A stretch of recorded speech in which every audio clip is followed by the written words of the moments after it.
The Gable Window by H.P. Lovecraft and August Derleth. Chapter 1.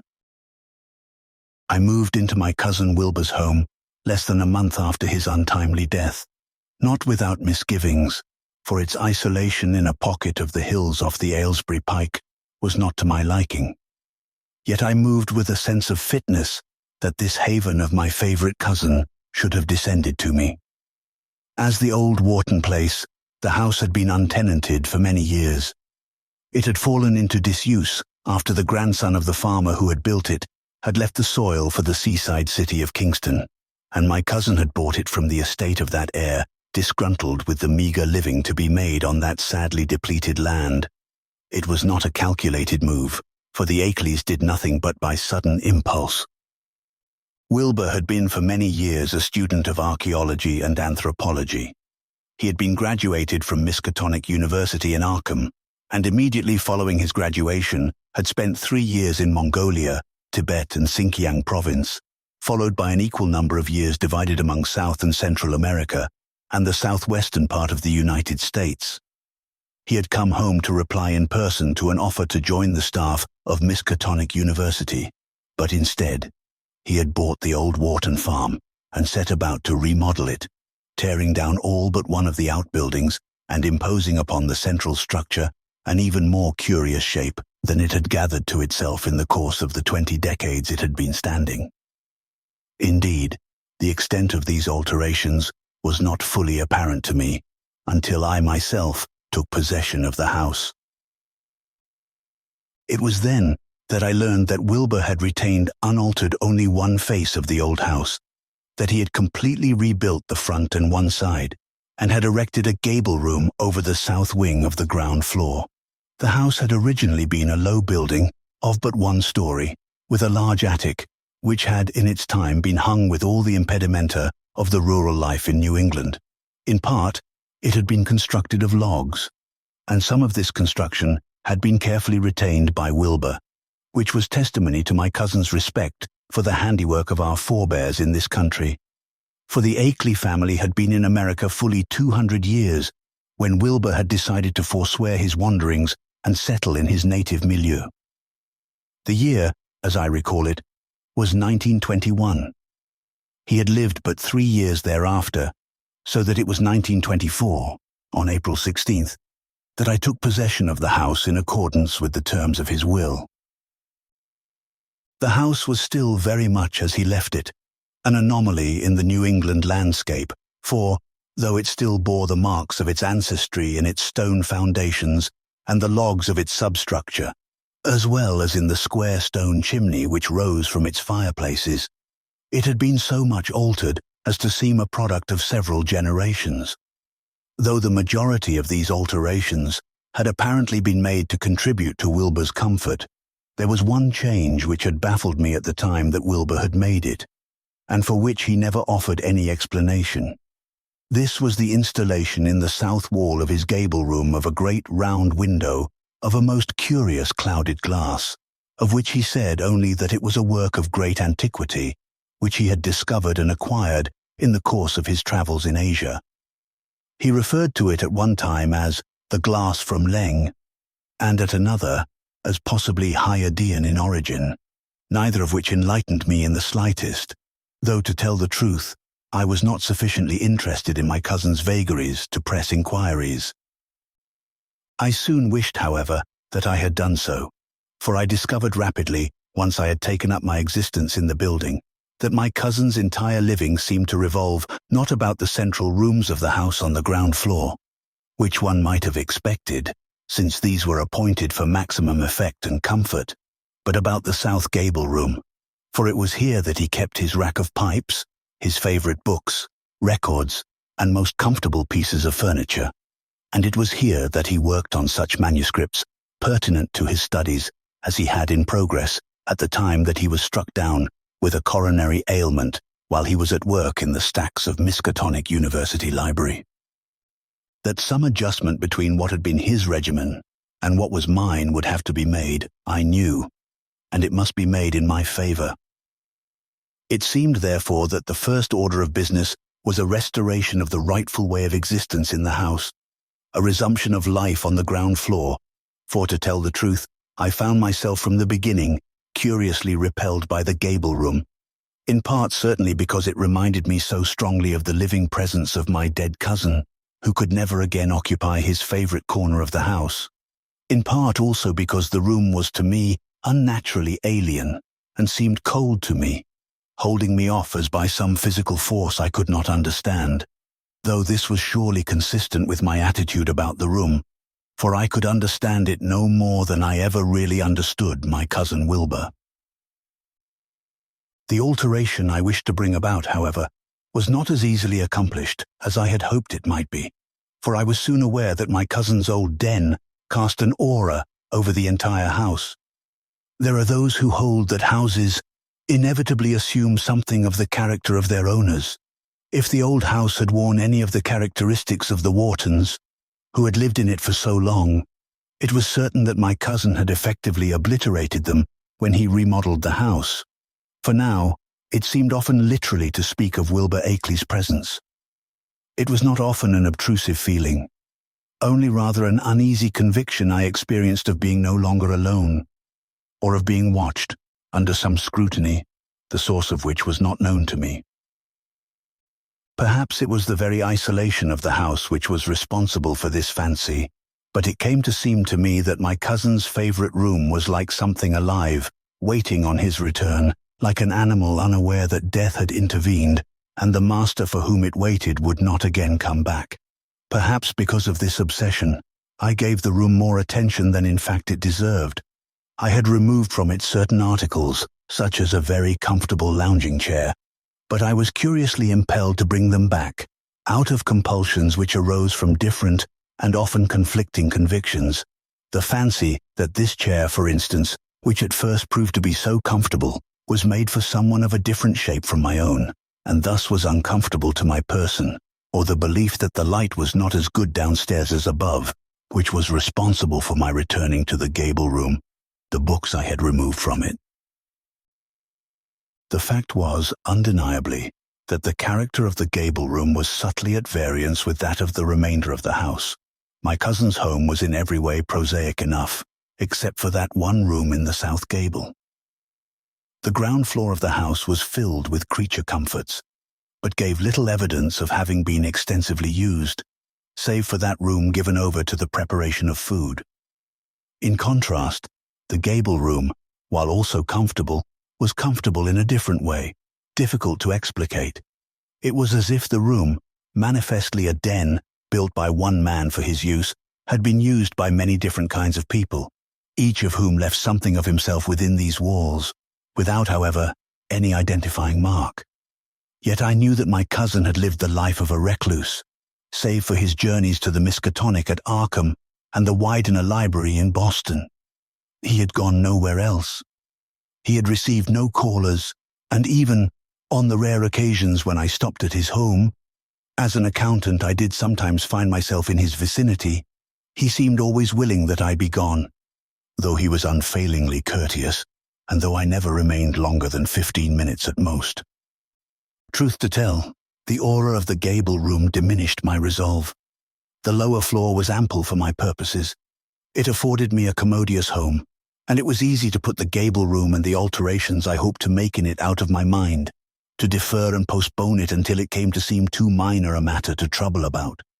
Moreover, I was still frequently away for days and nights at a time, and there was nothing pressing I needed to do about the house. My cousin's will had been probated, the estate had been settled, and no one challenged my possession. All might have been well, for with my resolve put by, I was much less aware of my unfinished plans for the Gable room, had it not been for the succession of little incidents which occurred to disturb me. These were of no consequence at first. They began as tiny, almost unnoticed things. I believe that the first of them took place when I had been in possession scarcely a month, and it was such an infinitesimal thing that it did not occur to me to connect it to the later events I experienced until many weeks had gone by. It happened one night when I sat reading before my fireplace in the ground floor living room, and it was surely nothing more, I was certain, than a cat or some similar animal scratching at the door to be let in. Yet it was so distinct that I got up and made the rounds, from the front door to the back, and even to a little side door which was a relic of the oldest part of the house, but I could find neither cat nor trace of one. The animal had vanished into the darkness. I called to it several times, but it neither replied nor made any other sound, yet I had no sooner seated myself again before the scratching began anew. No matter how I tried, I failed utterly to catch any sight of the cat, though I was disturbed in this fashion fully half a dozen times, until I was so upset that, had I caught sight of the cat, I would probably have shot it. Of itself, this was an incident so trivial that no one would think twice about it. Could it not have been a cat familiar with my late cousin, and unfamiliar enough with me to be frightened away by my appearance? Indeed it could. I thought no more of it. However, in less than a week, a similar incident took place, differing in one marked exception to the first. This time, instead of there being the clawing or scratching of a cat, there was a slithering, groping sound that sent a chill of apprehension through me, just as if a giant snake or an elephant's trunk were moving along the glass of the windows and doors. The pattern of its sounding and my reactions was exactly similar. I heard but saw nothing. I listened but could find nothing. Only the intangible sounds. A cat, a snake. What more? But there was yet more, quite apart from the occasions on which the cat or the snake seemed to have returned for another try. There was the time when I heard what sounded like hoofbeats, or the tramping of some gigantic animal, or the twittering of birds pecking at the windows, or the slithering of some vast body, or the sucking sounds of lips or suckers. What was I to make of all this? I considered hallucination, and dismissed it as an explanation, for the sounds occurred in all kinds of weather, and at all hours of the night and day, so that, had there actually been an animal of any size at door or window, I should certainly have caught sight of it before it vanished into the wooded hills which rose on all sides of the house, for the fields had long since been reclaimed by new growths of poplar, birch, and ash trees.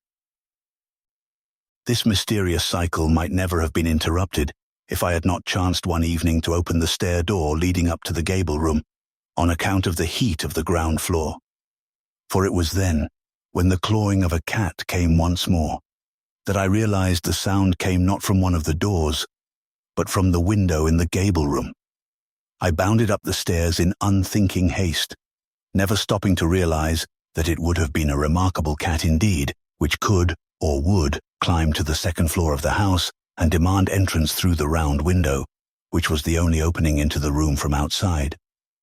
And, since the window did not open, either in whole or in part, and since it was clouded glass, I saw nothing, even though I stood there and continued to hear, just as close by as the other side of the glass, the sounds made by the cat clawing the glass. I raced downstairs, snatched up a powerful flashlight, and went out into the hot summer night to throw a beam of light to the side wall in which the window stood. But now all sound had ceased, and now there was nothing whatsoever to be seen but the bland house wall and the equally bland window, which looked as black from the outside as it looked like clouded white from within. I might have remained forever baffled, and often I think it would surely have been for the best had it been so. But it was not meant to be. It was at about this time that I received from an elderly aunt a prize cat named Little Sam, which had been a pet of mine as a kitten 2 years before. My aunt had fretted about my insistence on living alone, and had finally sent along one of her cats to keep me company. Little Sam now belied his name. He ought to have been called Big Sam, for he had added pounds since I last saw him, and he was in every way a fierce, tawny feline, a credit to his species. But while Little Sam rubbed me with affection, he was of two minds about the house. There were times when he slept in comfort and ease on the hearth. There were others when he was like a cat possessed, demanding to be out. And at such times as the curious sounds as of some other animal seeking entry were to be heard, Little Sam was virtually mad with fear and fury, and I had to let him out of the house at once, whereat he would streak to the one outbuilding left after my cousin's remodeling was done, and there he would spend the night, there or in the woods, and not come out again until dawn, when hunger drove him back to the house. and into the Gable room he absolutely refused to set foot. Chapter 2. It was the cat, in fact, which was responsible for my decision to probe a little deeper into my cousin's work, since little Sam's antics were so manifestly genuine that I had no recourse but to seek, among the scattered papers my cousin had left, some explanation for the phenomena so common to the house. Almost at once I came upon an unfinished letter in the drawer of a desk in one of the downstairs rooms. It was addressed to me, and it was apparent that Wilbur must have been aware of his coronary condition, for I saw at a glance that the letter was meant to be one of those instructions in case of death, though Wilbur was clearly not cognizant of how short his time was to be, for the letter had been begun only about a month before his death, and, once pushed into the drawer, had not been taken up again, though ample time had been afforded him in which to finish it. "Dear Fred," he wrote, "the best medical authorities tell me I have not long to live, and since I have already set down in my will that you are to be my heir, I want to supplement that document now with a few final instructions, which I adjure you not to dismiss and want you to carry out faithfully. There are specifically 3 things you must do without fail, as follows. 1. All my papers in drawers A, B, and C of my filing cabinet are to be destroyed. 2. All books on shelves H, I, J, and K are to be turned over to the library of Miskatonic University at Arkham. 3. The round glass window in the Gable room upstairs is to be broken. It is not to be simply removed and disposed of elsewhere, but it must be shattered. You must accept my decision that these things must be done, or you may ultimately be responsible for loosing a terrible scourge upon the world. I shall say no more of this, for there are other matters of which I wish to write here while I am still able to do so. One of these is the question." But here my cousin had been interrupted and left his letter. What was I to make of these strange instructions? I could understand that his books ought to go to the Miskatonic Library, since I had no especial interest in them. But why destroy his papers? Should they not also go there? And as for the glass, its destruction was surely a piece of wanton folly, since it would entail a new window and thus additional expense. This fragment of a letter had the unfortunate effect of whetting my curiosity even farther, and I determined to look into his things with more attention. That very evening I began with the books on the designated shelves, which were all in the South Gable room upstairs. My cousin's interest in archaeological and anthropological subjects was clearly reflected in his choice of books, for he possessed many texts related to the civilizations of the Polynesians, the Easter Islanders, the Mongolians, and various primitive peoples, as well as books about the migrations of peoples and the cult and myth patterns of primitive religions. These, however, were but a prelude to his shelves of books, designated for disposal to the university library, for some of these appeared to be fabulously old, so old, in fact, that they bore no dates, and must have descended, to judge from their appearance and their written characters, from medieval times. The more recent ones among them, and none of these dated beyond 1850, had been assembled from various places. Some had belonged to our father's cousin, Henry Akeley of Vermont, who had sent them down to Wilbur. Some bore the ownership stamps of the Bibliothèque Nationale of Paris, suggesting that Wilbur had not been above abstracting them from the shelves.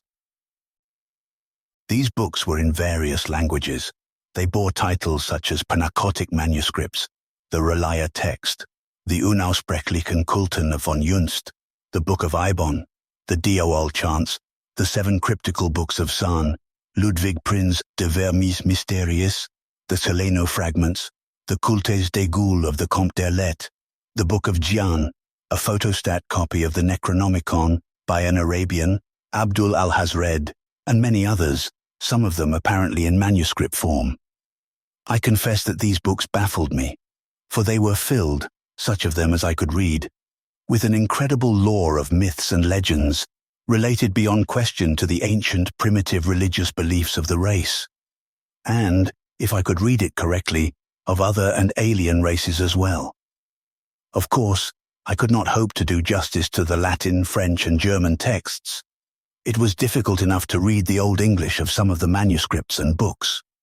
In any case, I soon lost patience with this task, for the books postulated a belief so bizarre that only an anthropologist would be likely to give enough credence to it to amass so much literature on the subject. Yet it was not uninteresting, though it represented a familiar pattern. It was the old credo of the force of light against the force of darkness, or at least so I took it to be.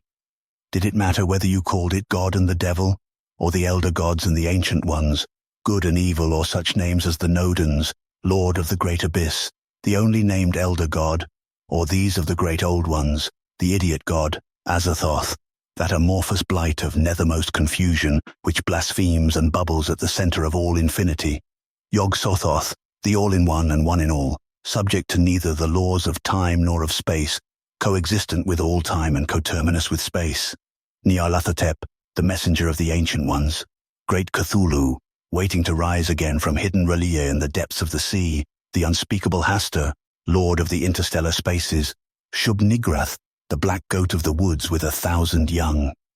And just as the races of men who worshipped various known gods bore sectarian names, so did the followers of the ancient ones, and they included the abominable snowmen of the Himalayas and other Asian mountain regions, the deep ones, who lurked in the ocean depths to serve great Cthulhu, though ruled by Dagon, the Shantaks, the Cho-Cho people, and many others, some of whom were said to stem from the places to which the ancient ones had been banished, as was Lucifer from Eden, when once they revolted against the elder gods, such places as the distant stars of the Hyades, unknown Kadath, the plateau of Leng, the sunken city of R'lyeh.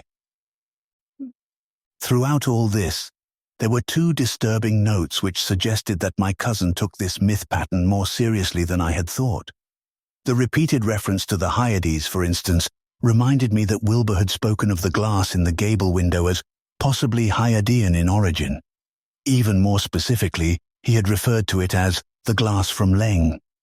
It is true that these references might have been coincidental, and for a while I took comfort in telling myself that Leng might well be some Chinese dealer in antiques, and the word Hyadian might readily have been misunderstood. Yet this was a mere pretense on my part, for there was indeed everything to show that Wilbur had had more than a passing interest in this utterly alien mythos. If his possession of the books and manuscripts themselves were not enough, his notes left me in no doubt whatsoever. For there were in his notes far more than strange references, which I found oddly disturbing. There were crude yet effective drawings of shockingly outre settings and alien creatures, such beings as I could never, in my wildest dreams, have conceived. Indeed, for the most part, the creatures beggared description. They were winged bat-like beings of the size of a man. They were vast, amorphous bodies, hung with tentacles, looking at first glance octopoid, but very definitely far more intelligent than an octopus. They were clawed half-man, half-bird creatures. They were horrible, batrachian-faced things, walking erect, with scaled arms and a hue of pale green, like seawater. There were also more recognizable human beings, however distorted, stunted, and dwarfed peoples living in a cold place, to judge by their attire, with certain characteristics of the batrachian beings, yet unmistakably human. I had never dreamed that my cousin was possessed of such imagination. I had long known that Uncle Henry was convinced of the most patently imagined delusions, but no taint had ever shown in Wilbur, to my knowledge.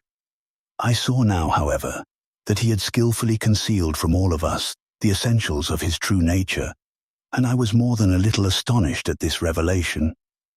For certainly no living creature could ever have served as models for his drawings, and there were no such illustrations in the manuscripts and books which he had left behind. Moved by my curiosity, I delved deeper and deeper into his notes, and finally put aside certain cryptic references which seemed, however remotely, to bear upon my immediate quest, arranging them into a sequence, which was easy, for all were dated. October 15th, 21. Landscape coming clearer.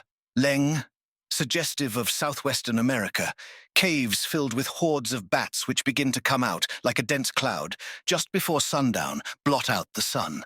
Low shrub growth, twisted trees, a place of much wind, snow-capped mountains in distance, right along the rim of the desert region. October 21st, 21. 4 Shantaks mid-scene. Average height exceeding that of a man, furred, bat-like bodies, bat wings extending 3 feet above head, face beaked, vulture-like, but otherwise resembling bat. Crossed landscape in flight, pausing to rest on crag in middle distance. Not aware. Did one have a rider? Cannot be sure. November 7th, 21. Night.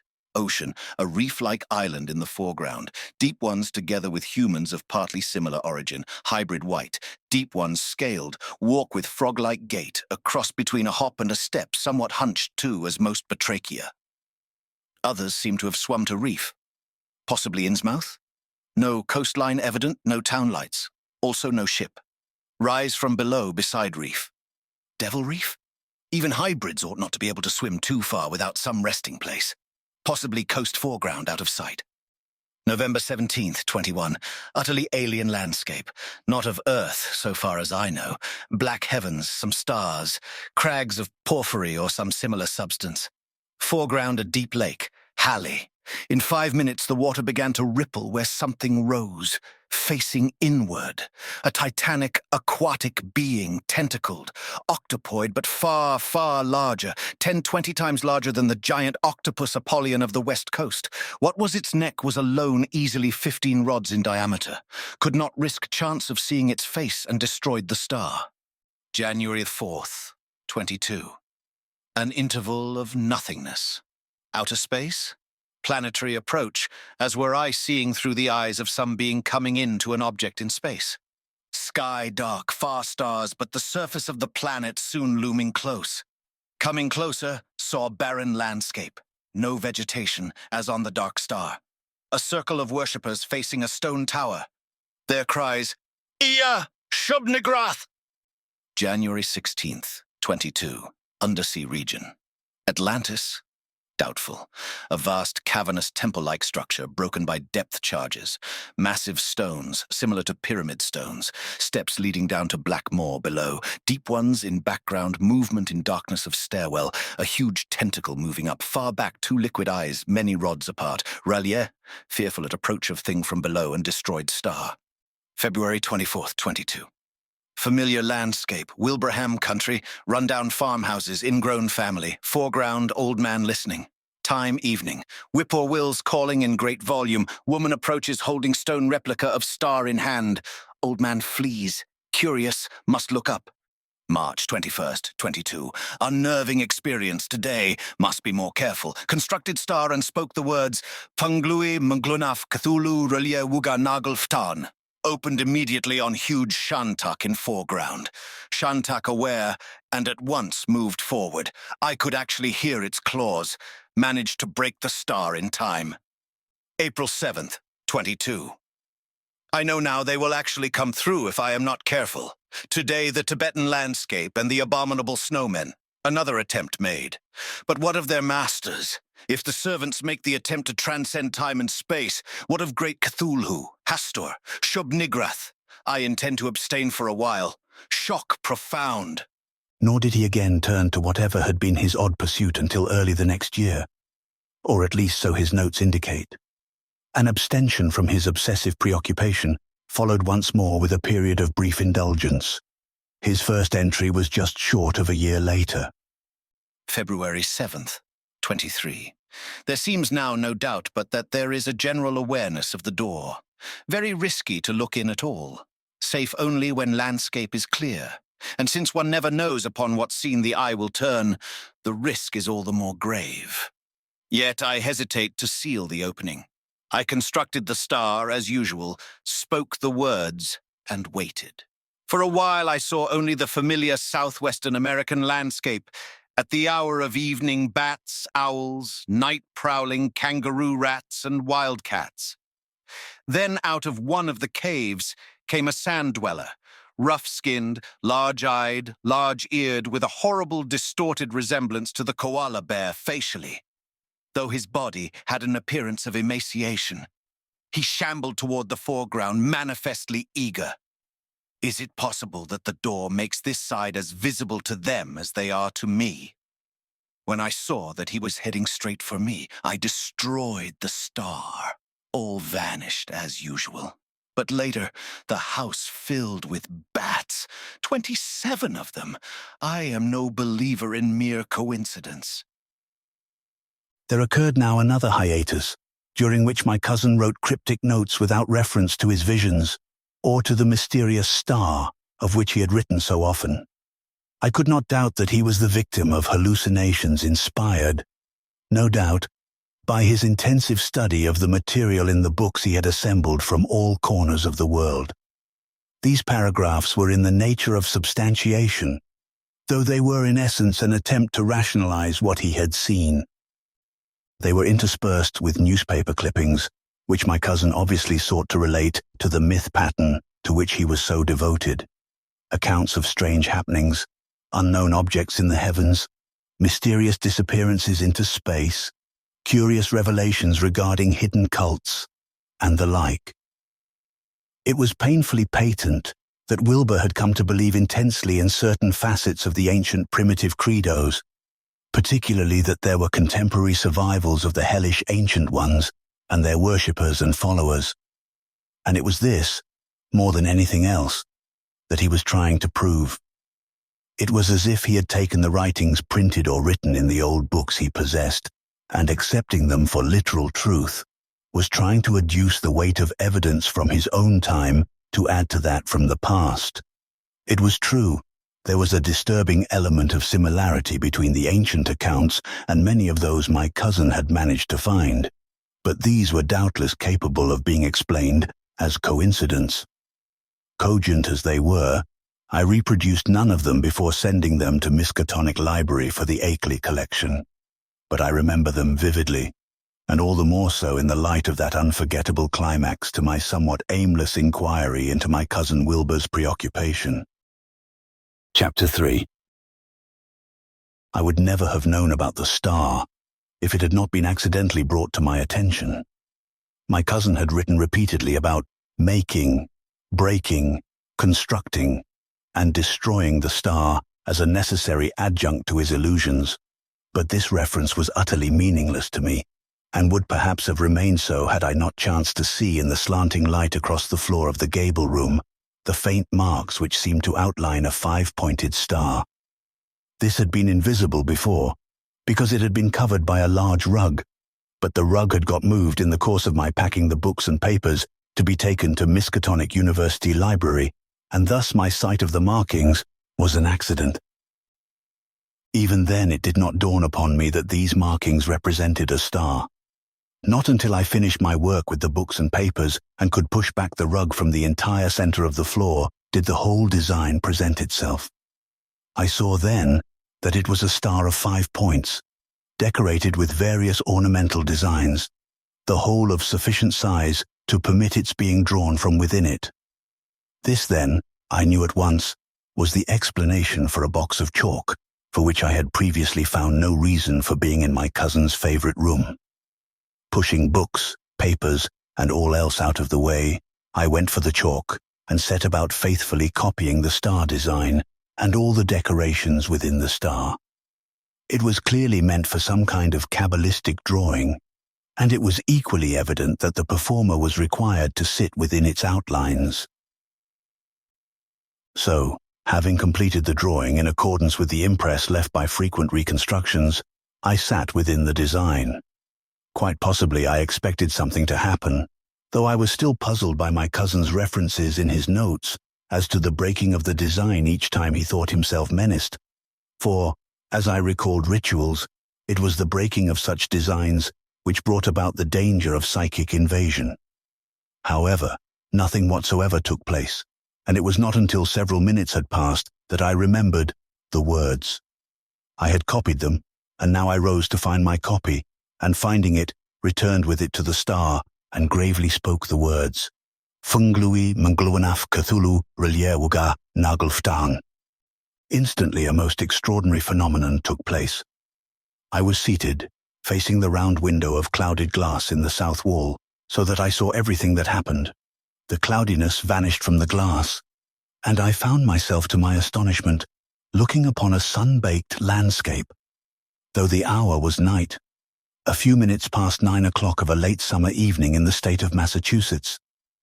Yet the landscape which appeared through the glass was one which could not have been found anywhere in New England. An arid country, a land of sandy rocks, of desert vegetation, which was spare, of caverns, and in the background of snow-capped mountains, just such a landscape as had been described more than once in my cousin's cryptic notes.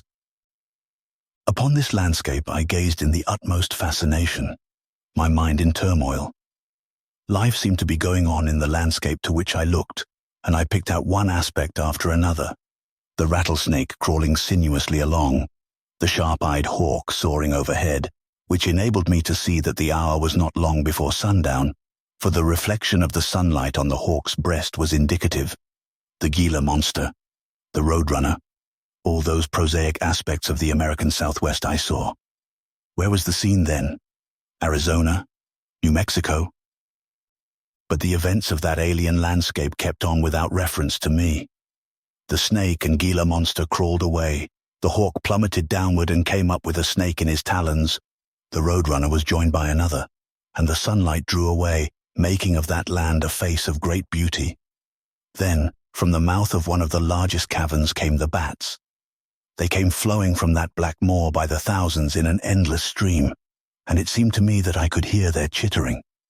How long it took for them to fly out into the gathering twilight, I do not know.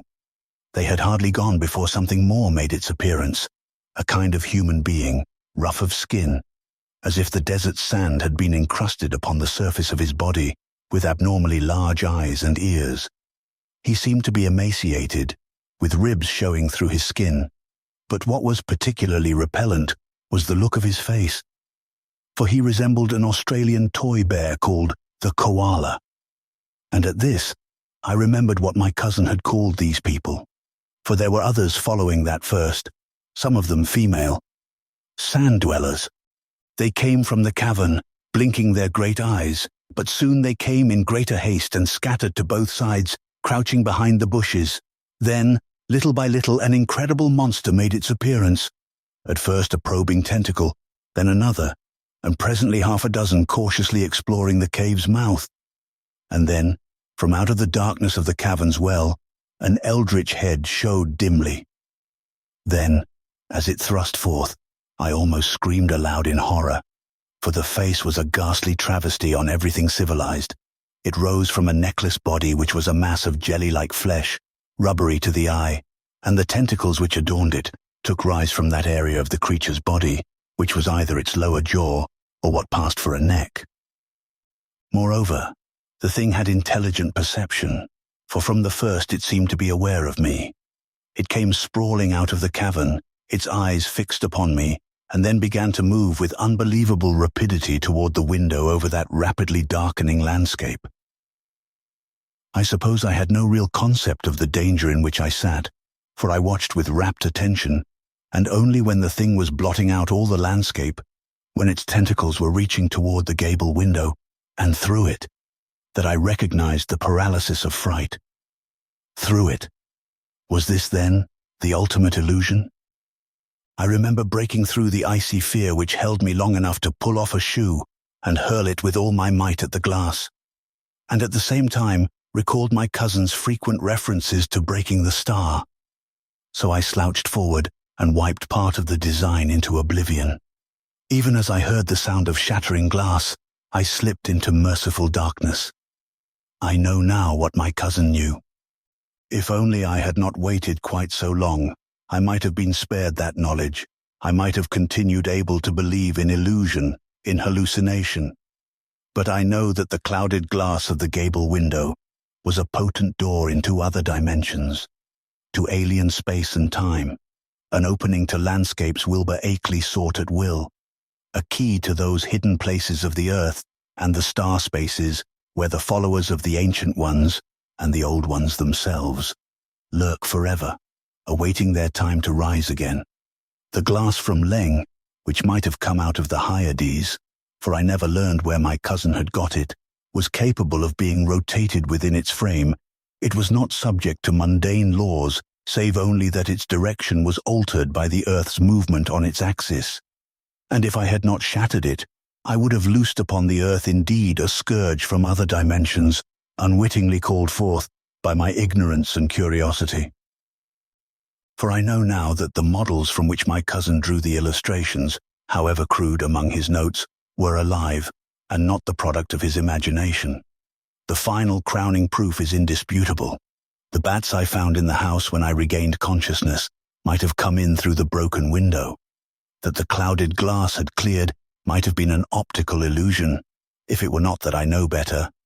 For I know beyond doubt that what I saw was not the product of my feverish fancy, because nothing could demolish that final damning proof which I found near the shattered glass on the floor of the gable room, the cut tentacle, 10 feet in length, which had been caught between dimensions when the door had been shut against that monstrous body to which it belonged. The tentacle no living savant could identify as belonging to any known creature, living or dead, on the face or in the subterranean depths of the earth.